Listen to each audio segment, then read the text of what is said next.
maybe seeing this title and be thinking to yourself, oh, how would you know? Like, you're only 16, so how would you know that how to get good at something, right? You haven't really had that much experience. Well, what I'm going to tell you right now has been based off my last 8 years of exercise and how in every single case in the over the course of a year, I've managed to become one of the best one of the best guys in my group. Whether that be jiu-jitsu, whether that be CrossFit, kickboxing, or right now volleyball. Within 1 year of joining a club, I became one of the better players on it. I became one of its uh, better guys, if you can call it that. When I used to go to jiu-jitsu, everyone was about 5 to 6 years old. Like I was very young when I went to jiu-jitsu.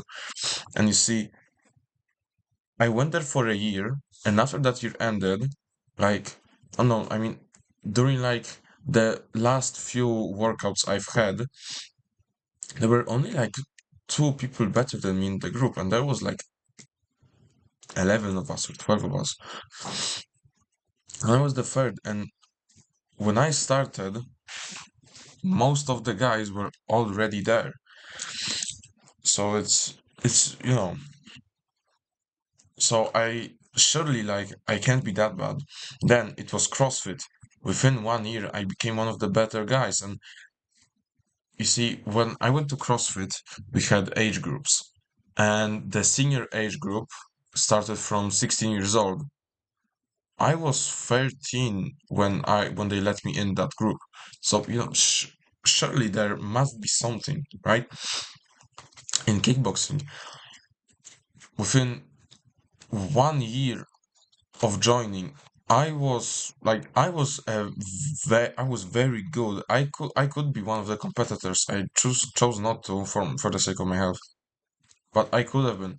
Now when it's volleyball, everyone has been training since they were kids, and I've been only going to actual volleyball lessons since the start of this year. And before that, the only experience I've had was playing with my friends during PE or after school. And not only that, but everyone is 2 to 3 years older than me. So when you take that into consideration, and then I tell you that during the last lesson we had, we did 2v2 games, and I was better than my partner, who was actually a part of the squad, right? Like he was one of the 12 people that went to play the actual games. I wasn't, and I played better than him. So surely, like, I have to know something about getting good in a short amount of time, right?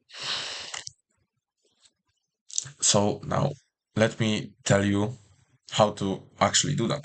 So how you do it is that you before you even think of signing up for something, let's say you want to sign up for swimming class, you have to make sure that swimming is something that you like doing and that you can see yourself doing 5 to 10 years from now. It's something that you can actually see yourself not really getting burnt out doing, right?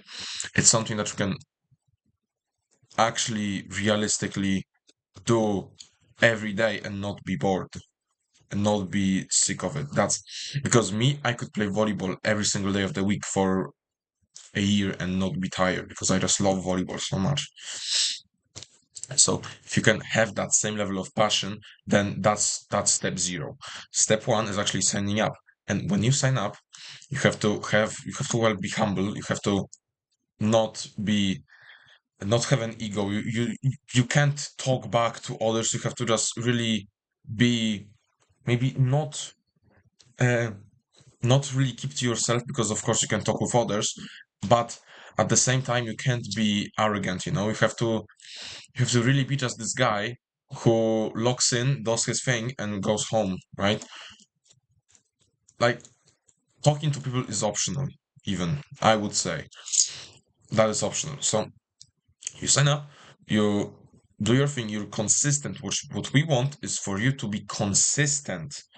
We want you to be consistent at the thing that you're signing up for. So if it's swimming, you go to every single swimming class, every single one.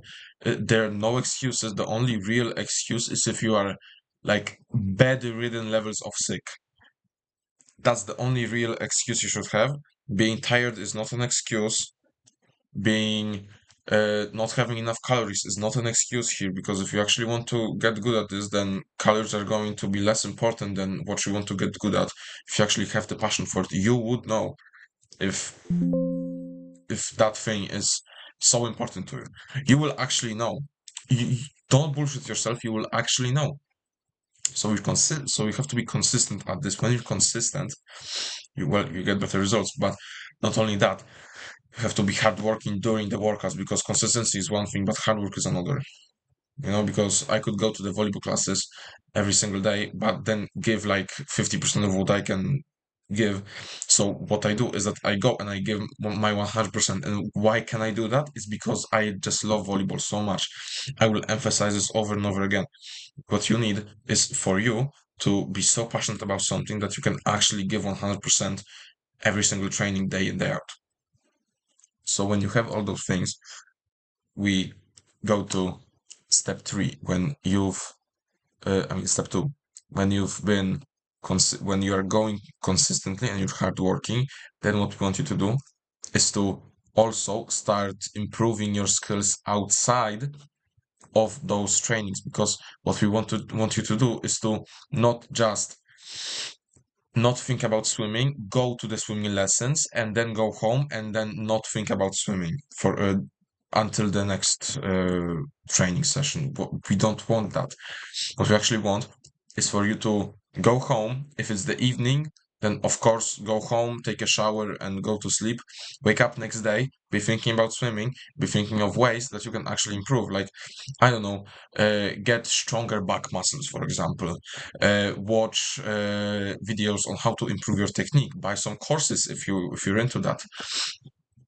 You know, I know, improve your shoulder joint mobility, because that's very important. Improve your lung capacity, because it's also very important. We want you to do all those things, and then when you do that, you will see the results. For example, me, volleyball. What I did is that I went to the training lessons, and then I realized that my receiving is very bad. I'm good at hitting, relatively okay at blocking and setting, but I'm bad at receiving. So what I did is that I get my ball. I have a volleyball at home, and I went to the nearest middle school, and I just started bouncing the ball with the with this technique, because that's how you receive. With this technique, I started bouncing the ball off the wall, and I just did that for half an hour for, I don't know, a month, like straight. And I noticed that my receiving skills have improved. Of course, they're still not very good, but they're much better than before I started doing this. So this is what we want you to do. That was step 2. And well, that's really the 2-step technique, The step 3 is really just about not forgetting what you want, just not forgetting your purpose. That's really what it's all about. So yeah, that is how you actually do and how you actually get better. Because for me, mm, I told you my story just a few minutes ago. So yeah, apply it. Just apply it, and you will actually see results. Like in half a year, I can see that if your level of fitness is not terrible, if you go to the gym like 3 times a week and you're not really that much of an athlete, but you're not unfit either, so it's like you're in between, then you will really see some improvement. Because I'm seeing improvements faster than 6 months, because I'm an athlete. Like before I started going to volleyball, I've been training. Like I have been training kickboxing for 2 years before I started going to volleyball. So I had a level of athleticism. And even before I started kickboxing, I was going to the gym for about half a year. So I went from unfit after half a year to still unfit, but less unfit. Then 2 years of kickboxing, which really skyrocketed my athleticism. And I went from athletic to very athletic now with volleyball. So yeah, um, that's how you actually get better at something, get so good at something that it doesn't matter that you're younger. So yeah, that was it from me. Sleep well, do better, and see ya. Mwah.